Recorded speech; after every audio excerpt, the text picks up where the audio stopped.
Bienvenue à tous dans cette nouvelle vidéo. On se retrouve pour la 9e analyse de ce vendredi 8 juillet 2022 sur les Pokémon de la 5e génération et enfin la dernière analyse de ce jour pour rattraper toutes les analyses que je n'ai pas pu faire ces derniers jours à cause du planning qui a bougé puisqu'il y a eu quelques jours sans vidéo. Vous voyez que ça bouge et que je rattrape tout et du coup on va finir avec Crapuscule, l'évolution finale de Batracné et Tritonde. Encore un Pokémon de début d'aventure.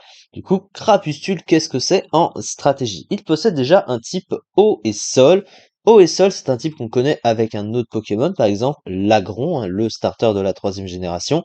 Eau et sol, c'est un double type excellent, hein, autant défensivement et offensivement, parce que défensivement, la grosse particularité, c'est que le type sol, est un type super efficace sur le type acier déjà, très fort offensivement du coup, se couplant très bien avec le type eau puisque ça lui retire une faiblesse, celle au type électrique, pour lui donner en immunité.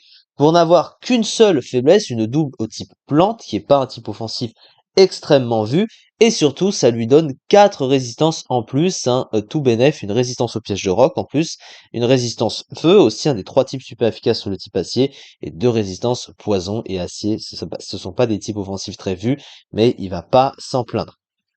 Offensivement, c'est également un double type qui va bien ensemble. Il n'y a pas énormément de Pokémon non plus qui résistent. En tout cas, ils vont plutôt bien ensemble. Et encore une fois, il y a un stab super efficace sur le type acier. Bon, ça, c'est vraiment pas mal. Donc, c'est plutôt utile comme... Enfin, offensivement, c'est un très bon double type aussi.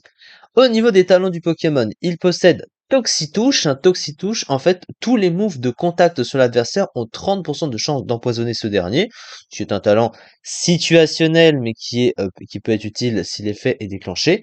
Les deux autres talents, alors il a Glissade qui double sa vitesse, mais sous la pluie, donc ça dépend de la pluie, mais sous la pluie c'est utile parce qu'il a une vitesse qui est pas extrêmement ouf, hein, clairement. Et pour finir, Absorbe Eau, hein, qui l'immunise au type eau, du coup ça lui rajoute une immunité supplémentaire, et quand il prend une attaque de type eau, il regagne un quart de ses PV maximum, donc c'est très utile parce que ça lui donne une immunité, ce qui fait qu'avoir l'immunité eau électrique, ça le combat très très bien, surtout dans les teams Rain, hein, qui vont justement, et surtout pour contrer les Rain adverses aussi, parce qu'en gros, voilà, ça lui permet de tanker à la fois les attaques électriques et eau de l'adversaire. Pour les utilisateurs de Fatal Foot, par exemple, voilà, c'est tout ce qui s'adapte dans l'arène, donc ça c'est plutôt utile à ce niveau-là. Voilà, donc ça c'est plutôt très intéressant. Alors au niveau des statistiques, du coup, alors, il possède 95 en attaque et 85 en attaque spéciale.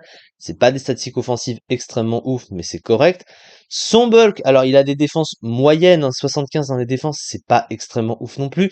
Mais comme il a 105 en PV, ça reste un bulk stable. Et sa vitesse de 74, alors elle est utile pour un Pokémon défensif, on va dire, mais c'est pas un Pokémon qui est vu pour être très défensif. Il est plus offensif que défensif, en fait, avec son Bouffpool. Et du coup, pour un Pokémon offensif, là, ça devient une vitesse beaucoup moins bonne, parce que comme il est beaucoup plus utilisé offensif, en fait, ce Pokémon, bah, au final, c'est un peu moyen, et surtout, il y a d'autres problèmes à ce niveau-là, mais ça vient plutôt du Mouful.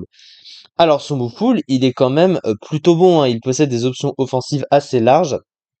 Déjà, sur les stats, bah, il a à la fois des options spéciales et physiques, donc il peut être joué sur les deux plans. Il a Telluriforce, Séisme, Vampipoint, Exploforce, Hydrocanon, Ébullition, bien sûr, Cascade, Poison Jab, donc direct toxique, Méga Fouet, Surf, etc., etc. Donc il a vraiment des options larges. Il a aussi Bomber, il a aussi Cradovac. Donc il a vraiment des options autant physiques et spéciales sur le plan offensif.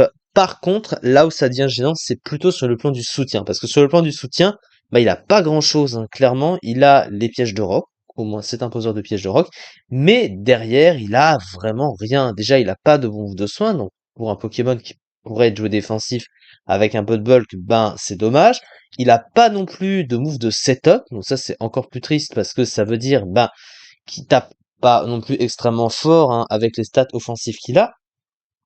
Déjà pour son rôle offensif, c'est dommage. Et puis si tu veux le jouer sur le plan défensif, eh ben il peut se retrouver assez passif parce qu'il tank, mais ne fait pas suffisamment de dégâts derrière. Et là encore, c'est un peu dommage. Donc dans un cas comme dans l'autre, il a quand même un full de soutien trop limité par rapport aux divers rôles qu'il pourrait jouer avec. Et ça, c'est un petit peu dommage. Et l'absence de setup quand même pour un Pokémon qui est plutôt joué offensif, bah là encore, c'est dommage. Donc la fiche stratégique du coup, d'excellents PV et des statistiques offensives correctes, un double type très bon défensivement, un talent absorbant lui octroyant une immunité importante au type haut, une double faiblesse au type lente handicapant, parce que dans les sous-tiers on en voit un petit peu plus, mais bon, ça va, ça reste qu'une seule faiblesse, et des défenses un peu justes. Aucune attaque de soin dans son move full, voilà, ça c'est toujours problématique. Du coup, c'est ça pour cette vidéo, voilà, on a fini à ce niveau-là. On se retrouve du coup eh bien demain maintenant, hein, pour la suite des analyses sur les Pokémon de la 5e génération. On a enfin fini pour aujourd'hui avec toutes les analyses qu'on a faites. Merci beaucoup de m'avoir suivi et à très vite pour la suite.